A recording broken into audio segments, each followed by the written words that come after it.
Hello, and welcome to our podcast on working through homelessness. My name is John Colessa, and I will be your narrator through this podcast. I want to introduce you to Gerry Ryans.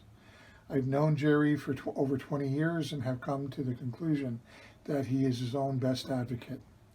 I worked with Gerry through a long period of homelessness. During that time, we worked on updating his documentation and completing housing applications for programs that he was eligible for. Eventually, Gerry was awarded a housing subsidy and was able to find housing. Gerry would like to tell his story and inspire others who are homeless to work hard to find their own housing. Gerry? Yes. Good morning, John. First of all, my name is Gerry Ryans, and like I said, and John said, I was homeless for quite a while. And now I have an apartment, of which I'm proud of.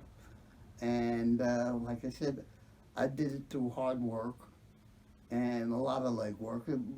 It's not like it's going to happen overnight, because it's not going to happen overnight. It takes a lot of hard work and a lot of legwork. But I have the satisfaction of doing all of it myself. A little while ago, before we started recording, you had said that you're very happy and satisfied where you are now. Can you tell us a little bit about what you did to get to where you are now?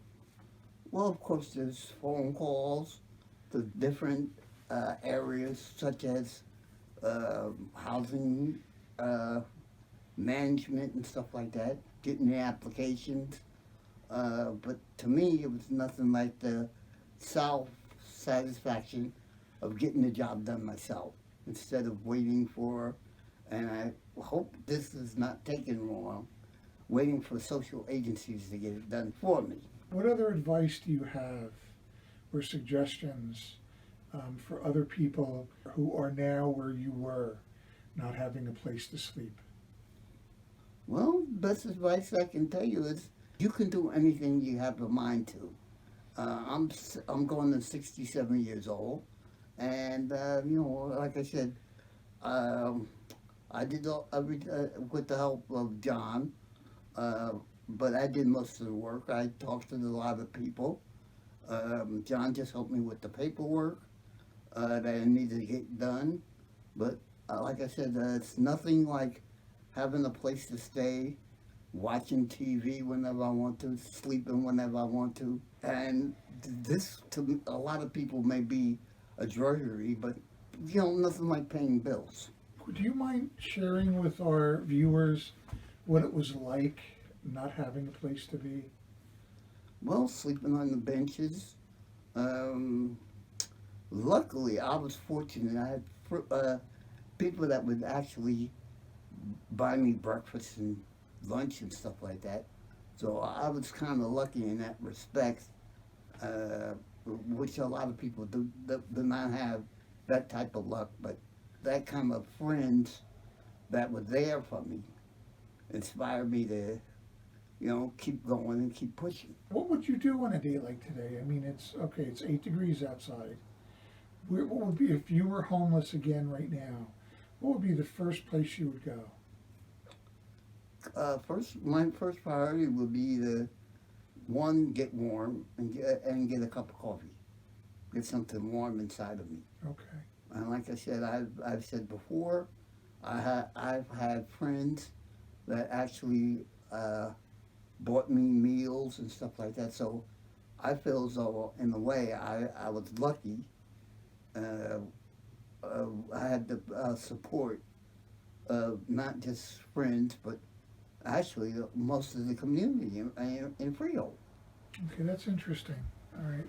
So you became part of the community in Freehold, and as a result, there were restaurant owners, other residents, store owners who kind of helped you out.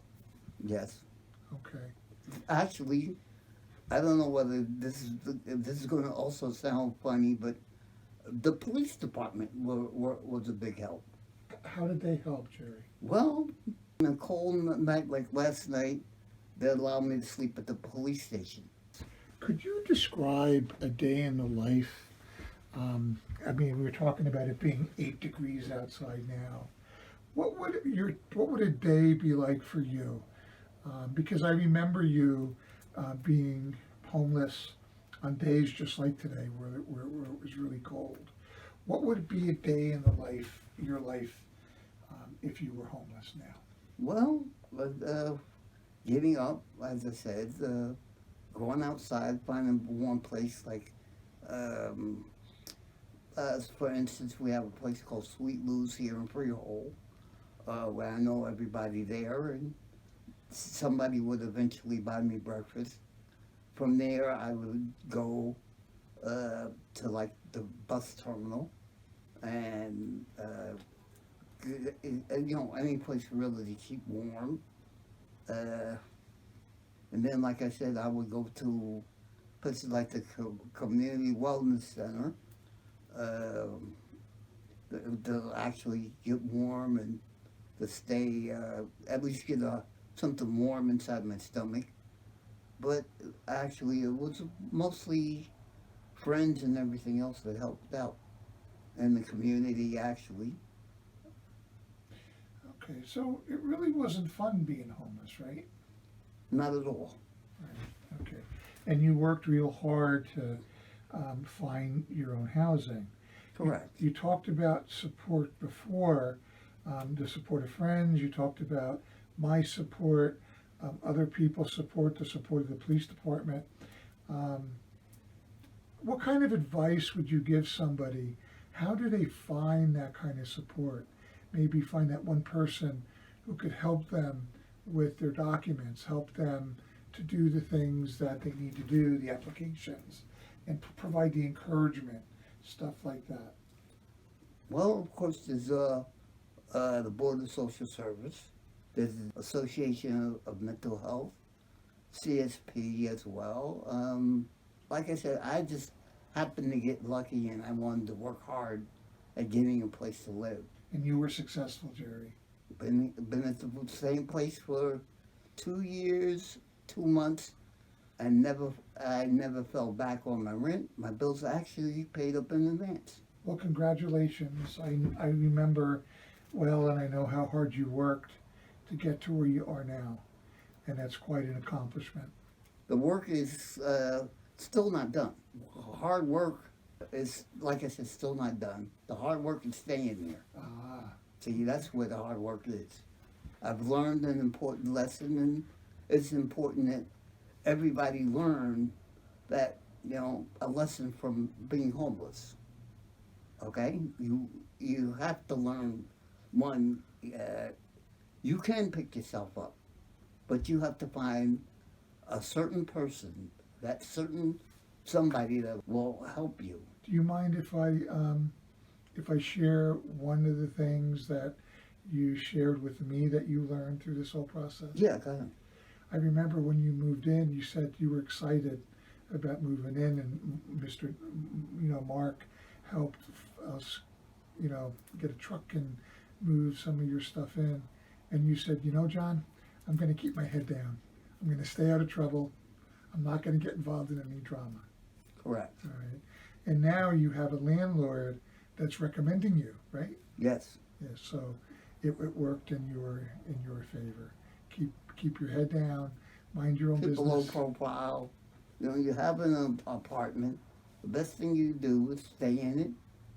And the only time I ever go to the office is just to pay my rent. Okay. I'll stop in every now and then to say hello. I have a maintenance guy that forgot I even moved in. In closing, Gerry, do you have anything else you want to portray?